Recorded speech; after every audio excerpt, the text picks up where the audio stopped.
Good morning class. हम लोग democracy में पढ़ रहे हैं करेक्टरिस्टिक्स ऑफ डेमोक्रेसी। ठीक है, लोकतंत्र की विशेषता, जिसमें से हमने 2 पॉइंट डिस्कस कर चुके हैं।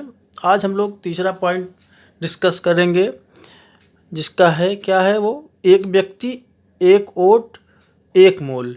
ठीक, कहने का मतलब है कि जो व्यक्ति होगा उसको एक वोट का अधिकार मिलेगा और उसका जो मोल होगा वो भी एक ही होगा। ठीक है, आइए हम कुछ एग्जाम्पल से इसको समझते हैं, और ख़ासकर इस बात को हम लोग कहते हैं सार्वभौम वयस्क मताधिकार, यूनिवर्सल एडल्ट फ्रेंचाइज, इसे कहा जाता है सार्वभौम वयस्क मताधिकार। क्या हर देश ये फॉलो करता है? आइए हम देखते हैं। आप महिलाओं को वोट देने का अधिकार नहीं है। कहाँ पे नहीं है? सऊदी अरब में महिलाओं को वोट देने का अधिकार नहीं होता है। तो क्या यह लोकतंत्र का लक्षण है? लोकतंत्र के सिद्धांत के अनुसार क्या होता है कि सबको एक वोट मिलना चाहिए, सबको मिलना चाहिए, चाहे वो महिला हो या पुरुष हो। ठीक है, चाहे उच्च वर्ग का हो चाहे निम्न वर्ग का हो, लेकिन हम महिलाओं को वोट देने का अधिकार नहीं है। तो ये स्वस्थ लोकतंत्र का लक्षण बिल्कुल नहीं है। दूसरी चीज़ है कि वोट का महत्व भी मायने रखता है। जैसे फिजी एक छोटा सा देश है, वहाँ जो भारतीय लोग रहते हैं उस देश में भारतीय लोगों के वोट का महत्व कम होता है, और जो फिजी के मूल निवासी होते हैं उनके वोट का महत्व अधिक होता है।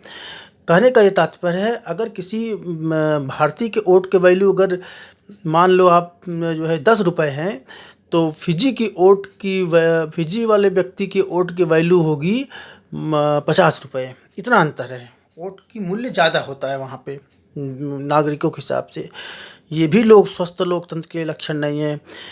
तीसरा एग्जाम्पल देखते हैं हम, मतदान का अधिकार हासिल करना मुश्किल। ऐसे भी देश हैं जहाँ पे मतदान का अधिकार नहीं मिलता लोगों को जल्दी। जैसे एस्टोनिया एक देश है जहाँ पे रूसी अल्पसंख्यकों को मतदान का अधिकार जो है हासिल करने में बड़ी कठिनाई का सामना करना पड़ता है। यानी कि अगर हम जैसे जो लोकतांत्रिक कंट्री होंगे वहाँ पे क्या होता है कि निर्वाचन आयोग, सरकार वहाँ खुद जाके सबको वोटर लिस्ट में नाम उनका लिखती हैं और मतदान करने का अधिकार प्रदान करती हैं। लेकिन वहाँ पे मतदान के लिए भी बहुत परेशानी उठाना पड़ता है कि मतदान का अधिकार मिले। ठीक है, एस्टोनिया जैसे देशों में। तो इन सब देशों के एग्जाम्पल से हम ये सीख रहे हैं, देख रहे हैं कि बहुत से ऐसे देश हैं जहाँ पे सार्वभौम वयस्क मताधिकार का सिद्धांत का पालन नहीं होता है, जो कि ये लोकतंत्र की आत्मा होती है। तो कहने का ये तात्पर्य है, अगर हम सार्वभौम वयस्क मताधिकार का अगर हम एक शब्दों में पारिभाषिक रूप में देखें तो इसका सीधा सीधा अर्थ होता है, लोकतंत्र में हर वयस्क नागरिक का एक वोट होना चाहिए और हर वोट का एक सामान्य मूल्य होना चाहिए। यानी जो वोट का मूल्य एक पुरुष का है वही वोट का मूल्य एक महिला का होना चाहिए। जो एक वोट का मूल्य गरीब का है वही वोट का मूल्य एक अमीर का होना। यानी कहने का मतलब है वोट सभी के लिए बराबर है। ये प्रॉपर्टी, अमीरी, गरीबी या आपके जो है जेंडर, ऊंच नीच, इन सब से नहीं तय होना चाहिए। सभी व्यक्ति समान है, समान नागरिक है, सबकी गरिमा समान है। ठीक है, समझ में आ रहा है?